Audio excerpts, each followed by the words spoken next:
Hi, it's Edward, back with another video. Please take a moment to click the thumbs up button below and consider subscribing to the channel. Thank you for your support.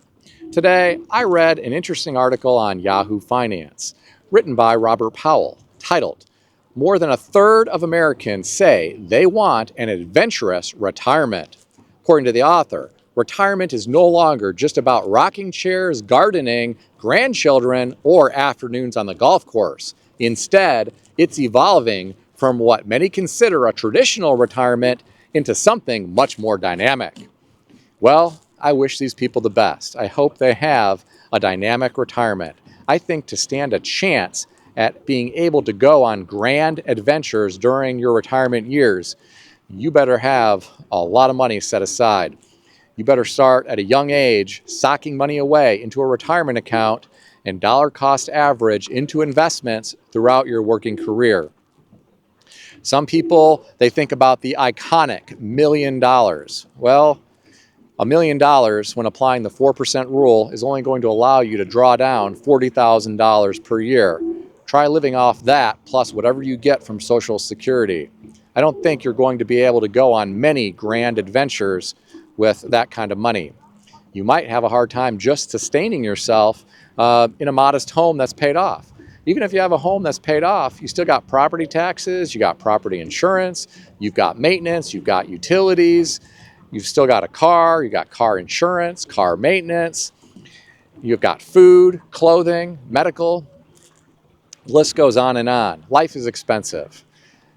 How much money are you really going to have left over to go jet setting around the world on grand adventures? I've got a friend. He just went on a grand adventure.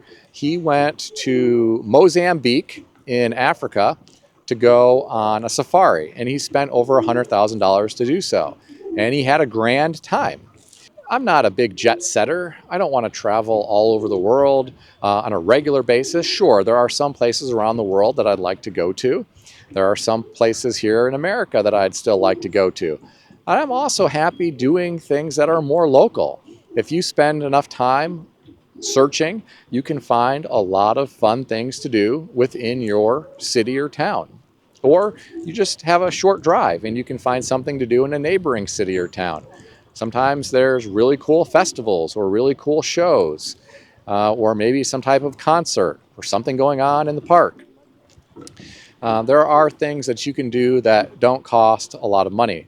So I don't know what a dynamic retirement really is or what some of these grand adventures are. I've got a friend just about every month. He is traveling somewhere new, and often these are international trips. He went on a river cruise recently. He said he had a wonderful time. Some of these trips are really, really expensive. It's not uncommon for him to be dropping $10,000, $20,000, $30,000 on a vacation experience. He has the money to do that, and I'm glad he is enjoying himself. He's a person who's never going to run out of money. He's got enough financial resources where there will be wealth that will transfer to his children and grandchildren when he passes away. In my opinion, if you are going to go on grand adventures during your retirement years, then you don't want to worry about money. Otherwise, it's not a lot of fun to go on those trips. There was a time in my life where I went on trips and I tried to keep track of every dollar being spent because I was worried about how much it was going to cost. And that's not fun. You have a hard time relaxing and enjoying the experience if you are worried about how much everything costs while you're on that trip.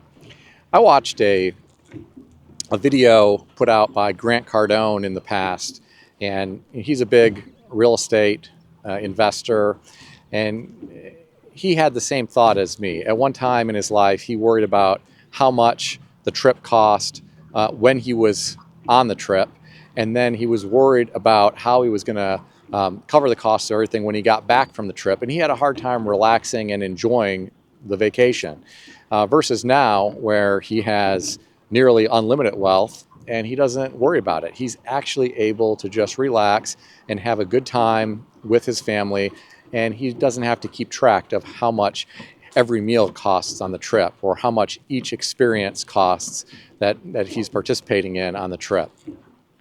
And that's a much better position to be in during your retirement years, where you can actually enjoy it and not have to stress about how much it all costs.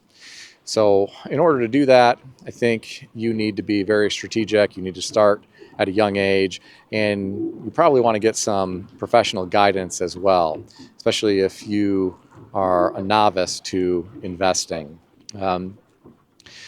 So I'm curious what you guys think about this. Are you planning grand adventures during your retirement years?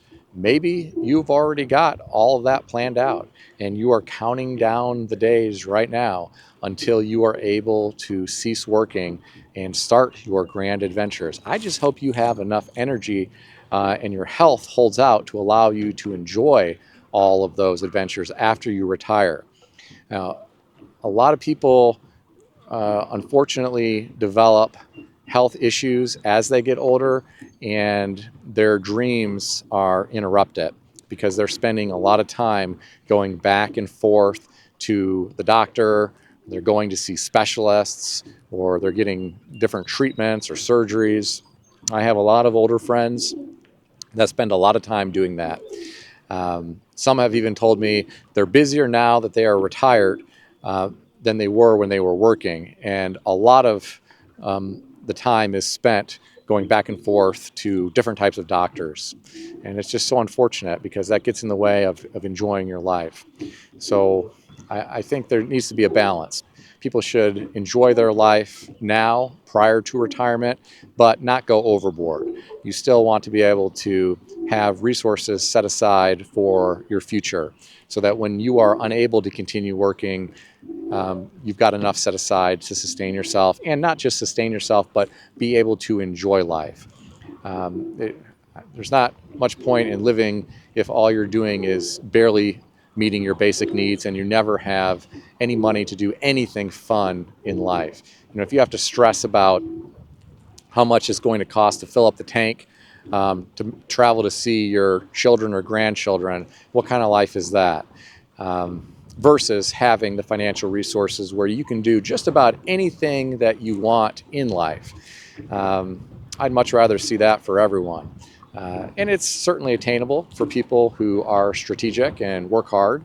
So what do you think about all this? Share your thoughts in the comment section below. If you enjoyed this video, consider subscribing to the channel. I want to extend a special thanks to everyone who has subscribed to this channel. I want to also thank all of my channel members. If you would like to become a channel member, there is a link in the description beneath this video. You can read more about the different membership levels. Please also check out some of the great books I suggest you consider reading in the description below. I've included Amazon affiliate links to these books. As an Amazon associate, I earn from qualifying purchases. Stay healthy and wealthy. I'll see everyone in the next video.